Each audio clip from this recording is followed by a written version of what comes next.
Sumabog ang kerosene stove ng isang lugawan sa Lapu-Lapu City.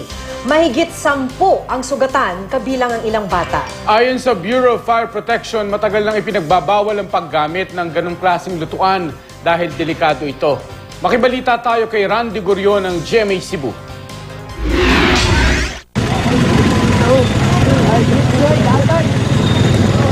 Napulabog ang isang bahagi ng Lapu-Lapu City dahil sa pagsabog sa isang lugawan.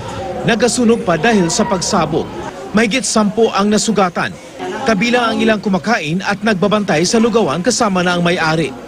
Dinala sila sa ospital. Sabi na kong iposel. Tanan ako kayo naman. Kung tunita mo nung nakita, nung mamigdagan. Lumabas sa investigasyon ng mga bombero, sumabog ang kerosene stove sa lugawan.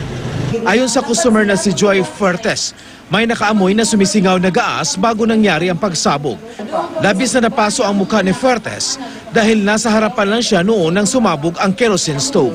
Nireklamo siya nga to, bahugas. Niya na siya nga kanang natural ra siguro ng bahugas kay galuto man niya gas man gigamit. Pagkatotoo nagdungo ko nagkalita magbuto. Ayon sa mga nagtitinda ng lugaw, matagal na silang gumagamit ng kerosene stove sa pagluluto ng lugaw pero ngayon lang daw sila na-aksidente. Kung ano daw ng hugas na yun, yung kalit na buto. Maray na tabo, napaso.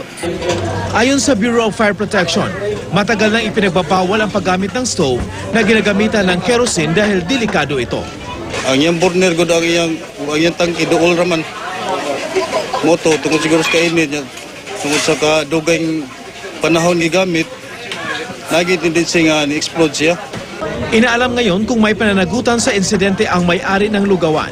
Hindi pa siya nagbibigay ng pahayag.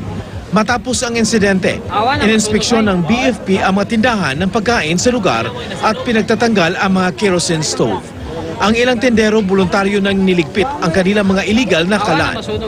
Full out na ako Uling na lang gamit. Randy Gurion, Nagbabalita, Pilipinas.